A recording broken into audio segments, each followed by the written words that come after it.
What's up, everybody? So first off, I want to start by apologizing because at the beginning of this video, I didn't really have an opening. I messed up really bad, and the video was also from really late on of the 2024 year.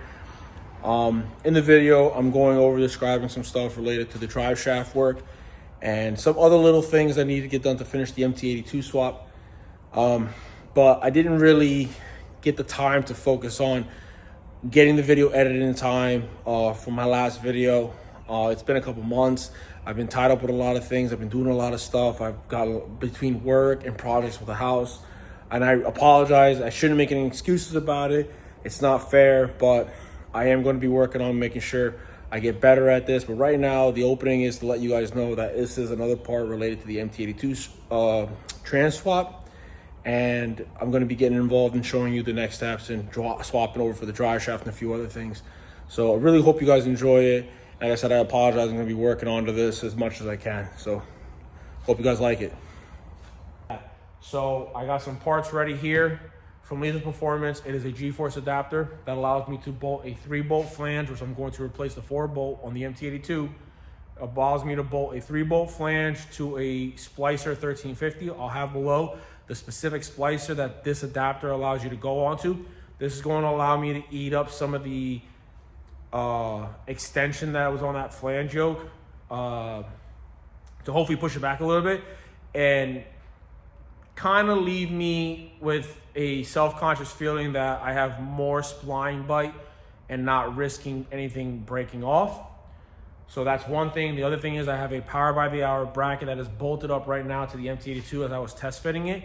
Power by the hour offers this bracket that allows you to bolt up any kind of MT82, 6R80, and I believe 10R80 as well too, to any kind of custom made bracket that you mount when guys are doing coyote swaps with MT82, 6R80s, 10R80s, stuff like that.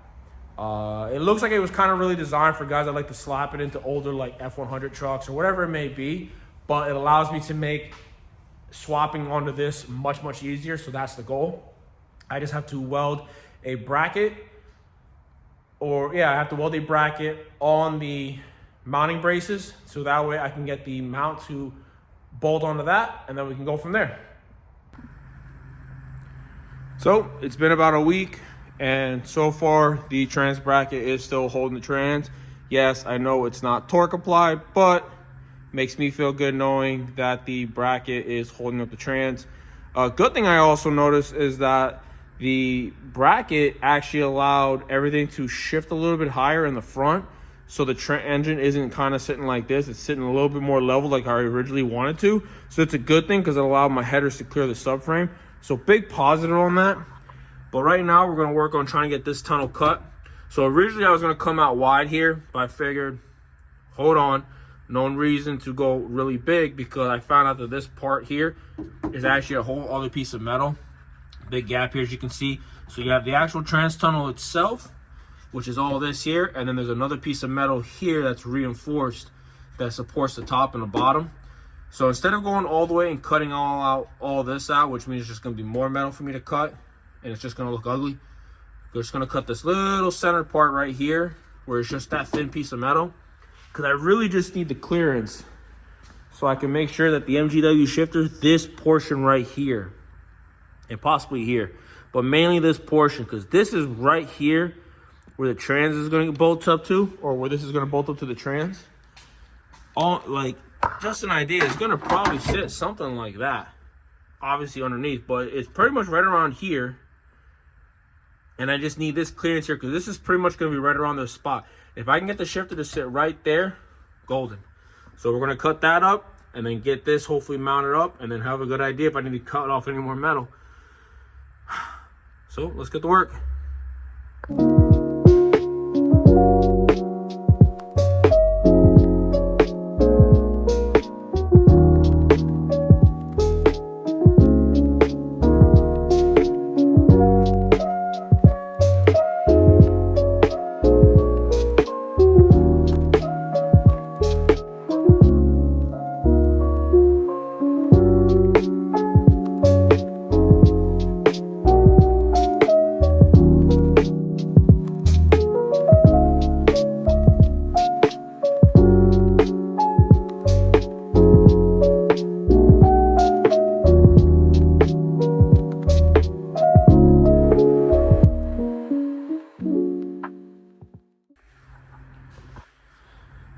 So, have to throw the hoodie on. It is getting really, really cold.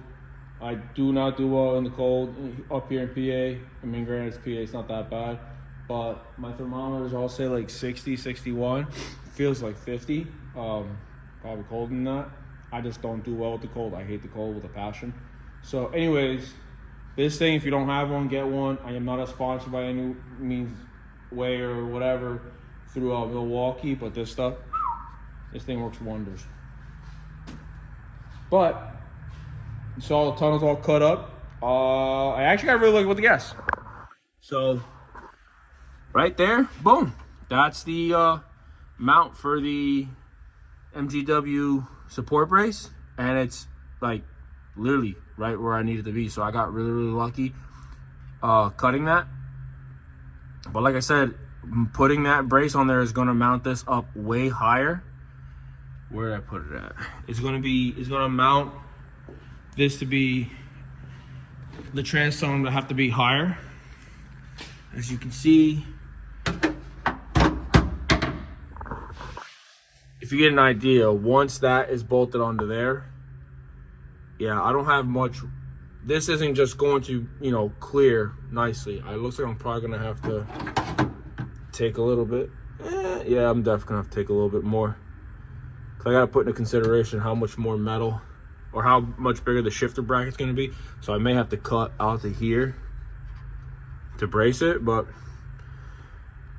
yeah, I'm gonna see if I take this, go underneath, try to mount it in from the inside, get these mounted onto the points where they're supposed to, get this in there, and then we go from there.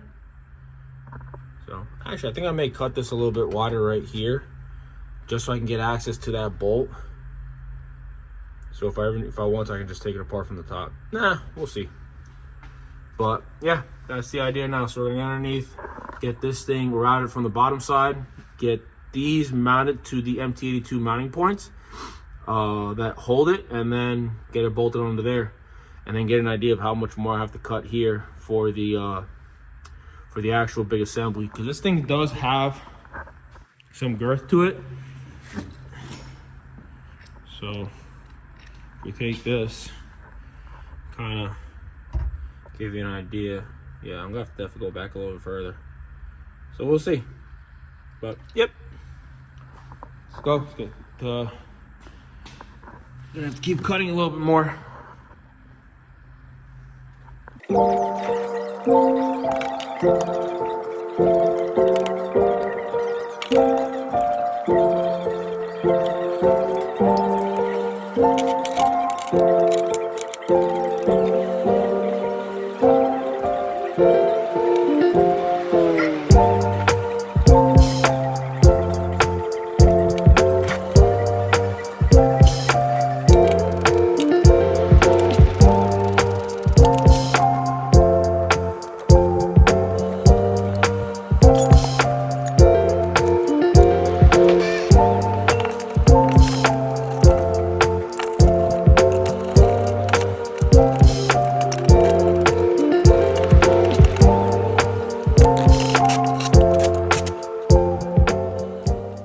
So it's sitting in here now. It is sitting on the trans mount bracket.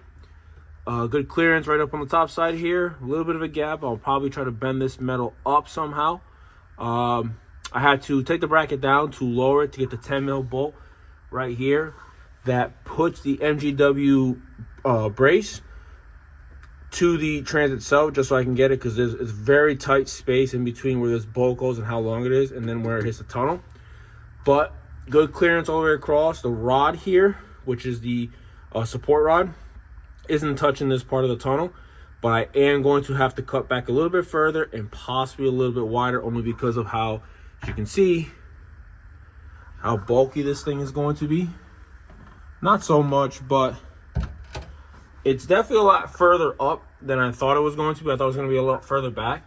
So I'm really excited. It really, in all honesty, because this is where the shifter used to be, it's going to take the shifter, give or take, about,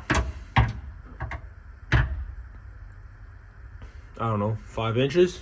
Yeah, give or take about 5 inches back. Not even.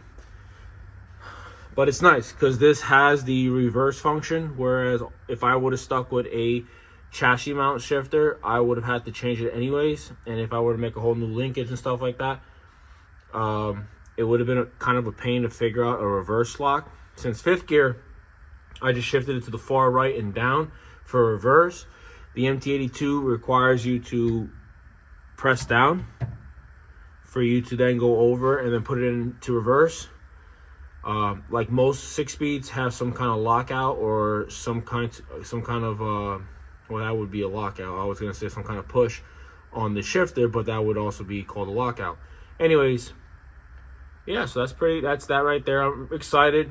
Just gotta go back a little bit further on the metal, get an idea where I have to mount it. Hopefully there is a brace that is in this tunnel that hopefully I'm not going to hit. I need to go down there, and I think I may be just right on it, which kind of sucks, but I can make work with it, and then we'll go from there.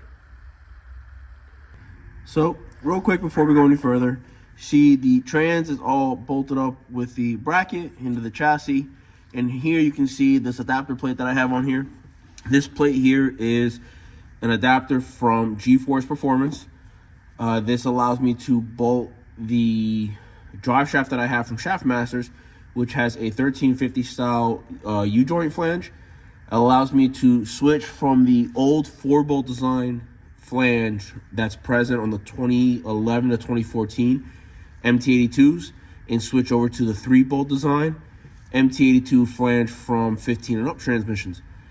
The reason why I wanted to go ahead with this is, like I said earlier before, this allows the 3-bolt flange is about the same exact depth, if not a little bit longer than the original 4-bolt flange that comes on here. And with this 1-inch adapter plate, this is going to allow me to mount my Shaftmasters drive shaft up into this portion here and push the drive shaft back a little bit more. Allow the splines inside of the drive shaft, as we come on over here, allow this portion of the drive shaft to collapse a little bit more, because right now the way this was bolted on the 4-bolt flange, this was really elongated. Not that it was a problem, but for my liking, it was much longer than I wanted to. The other thing I ended up messing up was I thought that it would bolt onto the 4-bolt flange that came with the Shaftmasters drive shaft. But unfortunately, it is a different splicer. And thank you to G-force for having the part number on their site, which I didn't realize like an idiot. But this is the flange yoke that you're going to need from Spicer. And this is a 1350 flange here that bolts directly to the G-force adapter. So we're just going to go ahead and swap out this flange, get this one on, and then I'll be able to bolt this drive shaft right onto the trans and not have any issues. And it's going to allow me to collapse this portion of the drive shaft just a little bit more, actually almost 1 inch to 1.5 inches more, which under, with my preference, I'm going to feel much better with more splines biting inside of this housing here. And then I'm not going to feel as scared about going down the road or at the track and this thing spinning, and God forbid these splines are too far out and it causes a vibration or it just rips the splines off, because there's just so much little bite there. I don't want that issue. So we're going to go ahead, swap this flange out, get this one on, get this drive shaft bolted back into the car, and that should be pretty much it. Because right now I've got, bam, I've got the shifter all mounted up. Linkage is in. Let me get in here real quick. Linkage is in with the reverse lockout. So I am very excited, and it looks really, really cool too. So now I get to work on getting the drive shaft on. Once the drive shaft's on, I get to work on getting a plate made to cover from here all the way up to here. And I get to put the shift boot on, cover this up, and make it look pretty. And also cover this big ass hole that's in my trans tunnel. So yeah, I'm excited. And then I can move on to do the handbrake and other little knick-knacky thingies here. Clean up the harness and a few other things. But right now, we're gonna get on this, get this sealed up. I gotta find a way how I'm going to stitch up this boot to get it to go on here and make it look pretty and go from there. So let's get on it.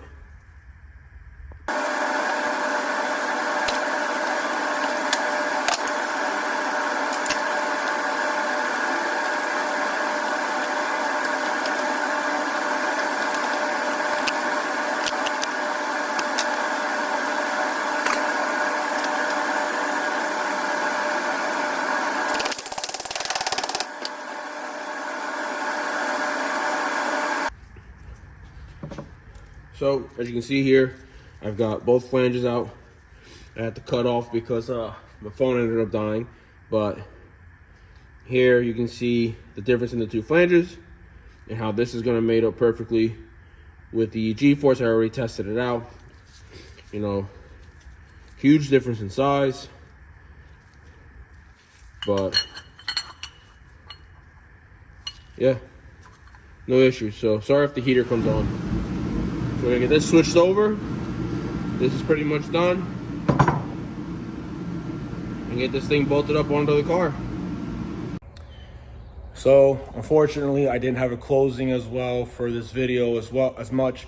I apologize for that as well too, but there will be more going forward and I will be better about it. Understand that now at this point that I'm releasing that this video is coming out, that I am much further along. There's other things that have been done to the vehicle, and I'm going to be editing and working on getting the rest of the stuff I need done onto these other videos that will be coming up hopefully in the next couple weeks.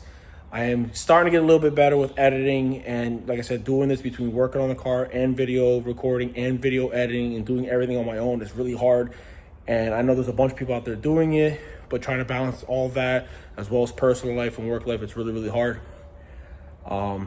So like I said, this is the closing out to this video. I appreciate you guys watching. If you guys really like this and you really want to see more, and I really hope you guys give me the chance to watch the rest of these videos, please like and subscribe to my channel, and hopefully I can get a chance to show you guys the upcoming upgrades and the other modifications that are being done to the vehicle.